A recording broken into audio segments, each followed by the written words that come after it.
Yo, I'm Bob, into Star Wars, happen to be totally blind since birth, talking about The Bad Batch, Season 3, Episode 3, Shadows of Tantiss. This one premiered on February 21st in 2024. It is the 35th episode of The Bad Batch, the entire series as a whole. So, there are spoilers ahead. If you haven't seen the episode, well, you can pause the video, go watch it. However, if you don't mind spoilers, then come right along anyway. You do you. That being said, moving right along, and you were warned. So, I like how this episode opens. There is quite a lot of hustle and bustle going on inside the Mount Tantiss facility. And I'd hoped that we would get this prior to season 3, but Omega notices that there are way more stormtroopers, Imperial commandos, and there is a very special guest coming to check up on Dr. Hemlock in the Mount Tantiss facility. And it is, of course, none other than Emperor Palpatine himself. And I love when Ian McDiarmid voices Palpatine in animation. I love when he plays the guy in live action. He just steals the show every freaking time. And I loved that they got him back to provide the voice of the Emperor. I like what other voice actors bring to the role quite a lot. I think everybody brings something different to the table, but I mean, this is Ian McDiarmid, and I've been terrified of this character ever since hearing his cackle around age 7 and watching Return of the Jedi on, one of the 3 basic channels that we had one Friday night. Just love Palpatine as a bad guy. So you've got Omega, and you've got Nala Se in this episode, voiced by Gwendolyn Eo. And now I don't agree with what she did to Fives at all in the clone conspiracy arc back in the Clone Wars. But I do like that she's attempting to help Omega escape in this episode.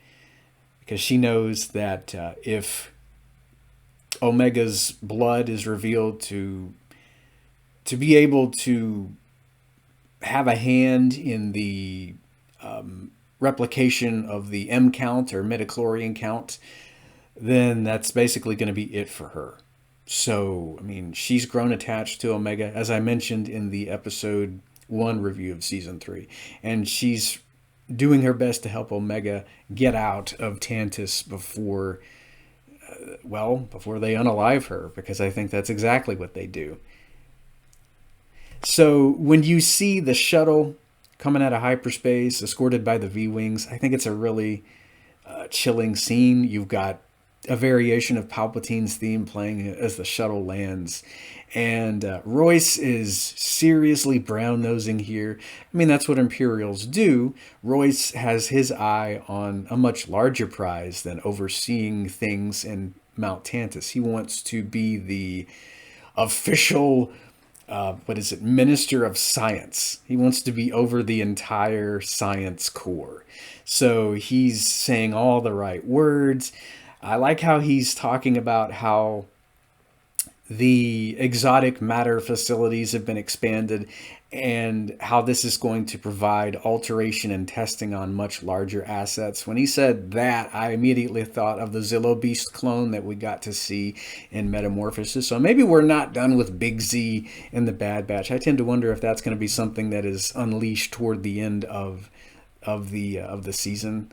I actually hope Tantiss sticks around long after the Bad Batch. I don't really see how it could at this point. I tend to wonder if Tantiss is going to be destroyed by the end of the Bad Batch. But hopefully, the way it was in the EU, it'll be here.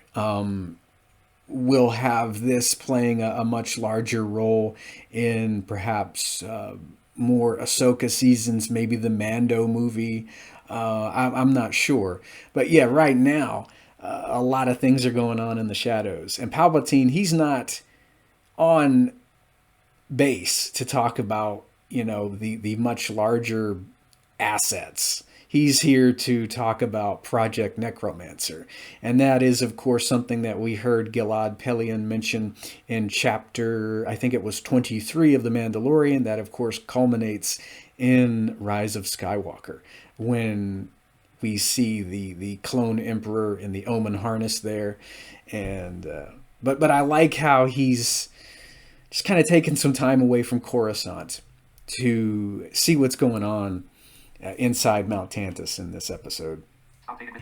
Something I forgot to mention in the episode 1 review of season 3, Crosshair's hand was rather shaky. I tend to think he's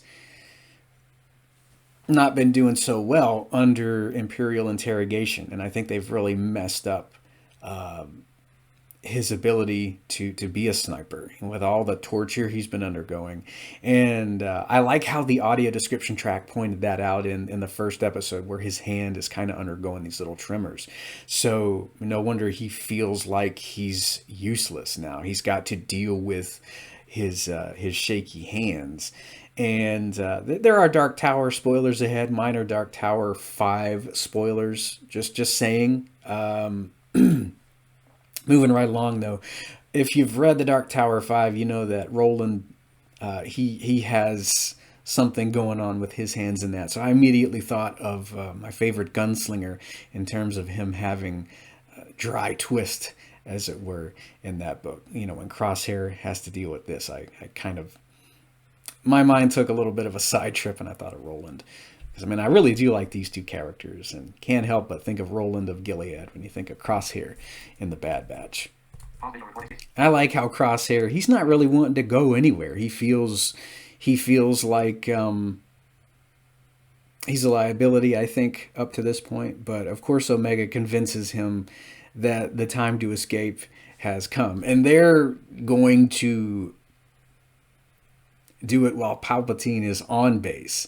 So at first, when they brought up stealing the Emperor's shuttle, I did cackle out loud, because, I mean, how interesting would that have been to have had Palpatine's ride stolen? I'm glad they didn't do that, though, because, I don't know, it's Palpatine, and, I don't know, something about stealing the big bad's ride. I'm kind of glad they didn't go that way.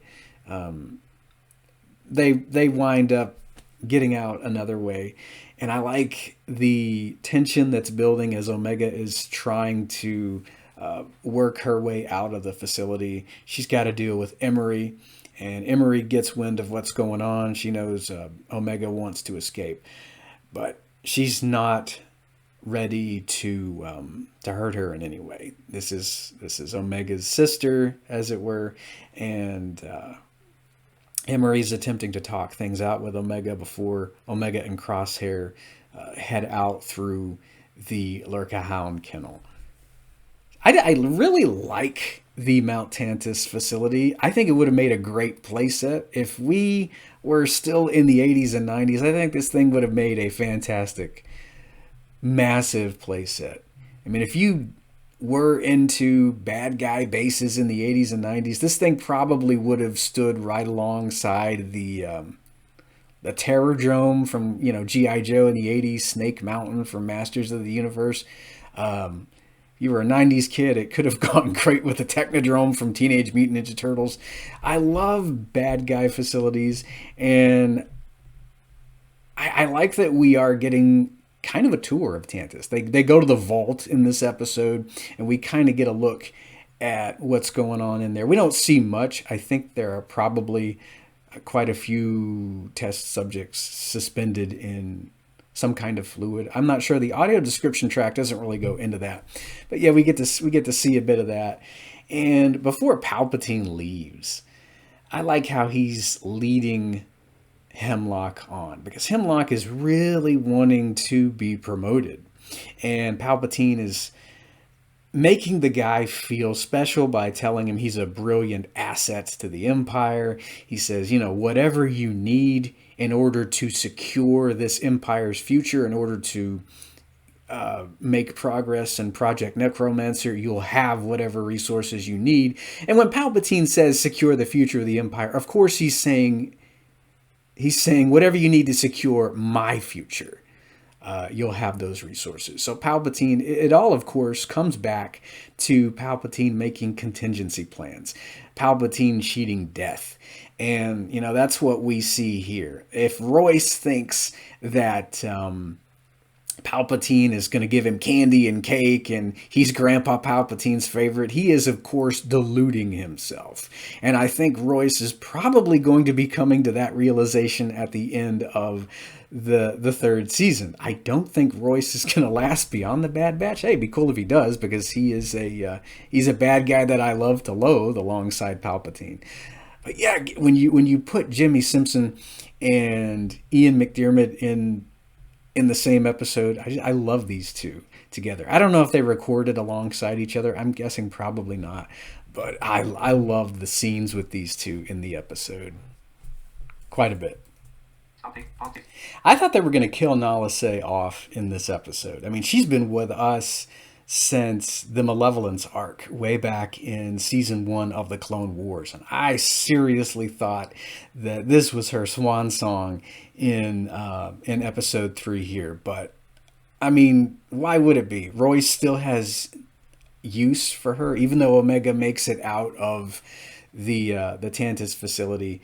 He has Nala confined to a cell.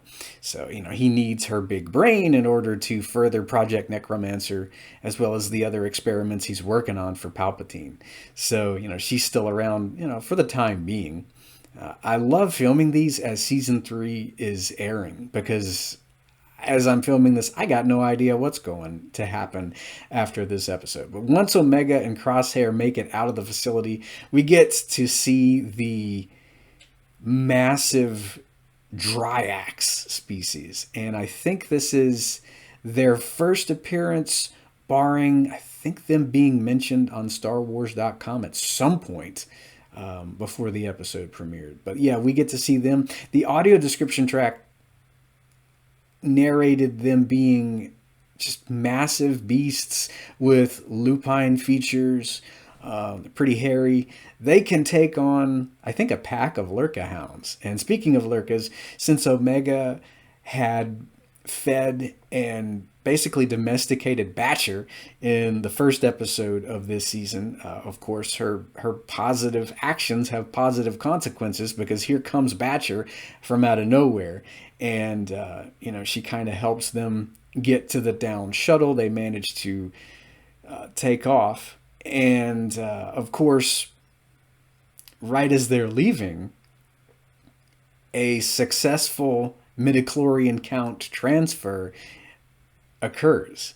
And Emery is doing her best to make sure that that ship doesn't get shot down, that Omega is not injured at all, because she is, of course, the key to Project Necromancer, as far as we know. This is all going to come down to Omega, as we've kind of been led to believe even before the third season, that there is something special about this kid. And yeah, so they are allowed to escape Tantiss. I like that Omega and Crosshair and Batcher escape together. I wasn't sure how long they were going to stay on Tantiss. I was actually expecting them to stay on Tantiss for maybe 4 or 5 episodes. They got out a little earlier than I expected. So now they're right back to where they were in season 2 with, Hemlock pursuing Omega, because she is, of course, very important. And, you've got Nala. She's still around as well. I hope we're not done with Palpatine in this season. I really enjoy this character, no matter what form of media he is in.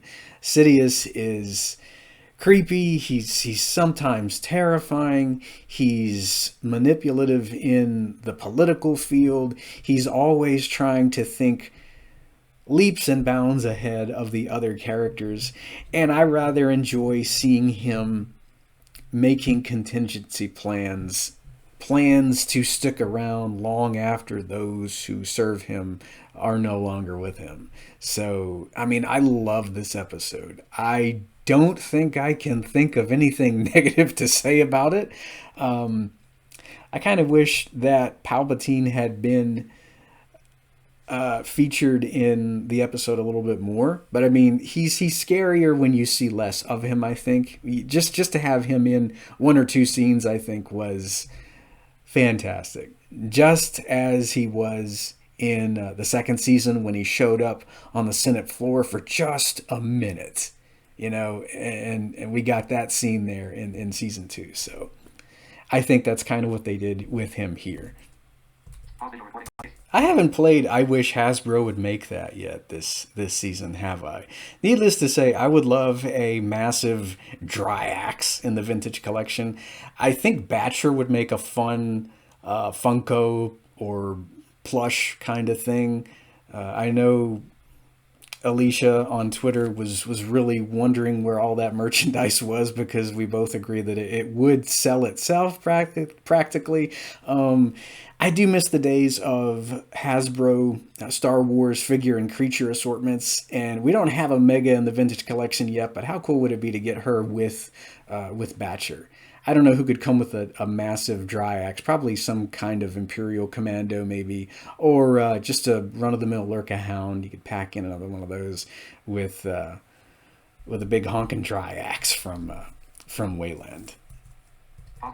Something I forgot to mention in the first episode as well is all the marks that Omega was making on the cell wall. It reminded me of course, the marks that Rey had made in The Force Awakens, when you get to see her little hovel there in The Force Awakens. She's got all those tally marks on the wall there where, she was counting days, trying to keep track of how many days she'd been there, possibly counting down the days to when her family would come to rescue her. And I think Omega is doing something similar in the Bad Batch. She's trying to, keep time in the Tantiss facility on Wayland. But I think she was also counting down the days to when her found family would come rescue her as well. So I liked seeing Omega kind of scratching out those little tally marks there in the first episode of season 3. So I like how this episode ends with Royce attempting to reassure himself, because the person that is basically keeping him useful to Palpatine, Omega, has escaped. And he kind of ends the episode by saying, I'm fine. Everything's fine. I have unlimited Imperial resources, unlimited power, as it were. I can get her back. Everything will be all right. He's understandably, I think, a little worried. I hope he makes good use of those resources, and I hope we're not done seeing the abominations that have been created in Tantiss. That's one of my favorite little bits of dialogue from Palpatine. He's talking about, at one point, it must be imperative that the facility remain hidden and secure, because there are, how does he put it? There are some, even within our own ranks, that would consider much of your work an abomination. And I hope we're not done seeing those. I think some of the things I would like to see from my favorite Legends story arc, the Dark Empire trilogy, one of the things I'd like to see are the shadow droids.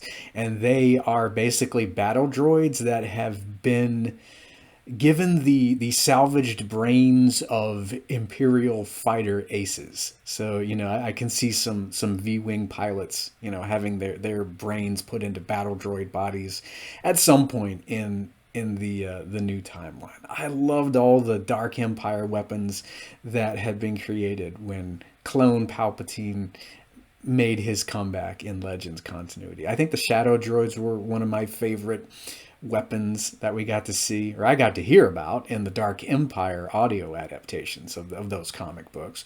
I don't think we're going to see those, but I think the shadow droids would go very well with Mount Tantiss's horror novel, comic horror movie feel.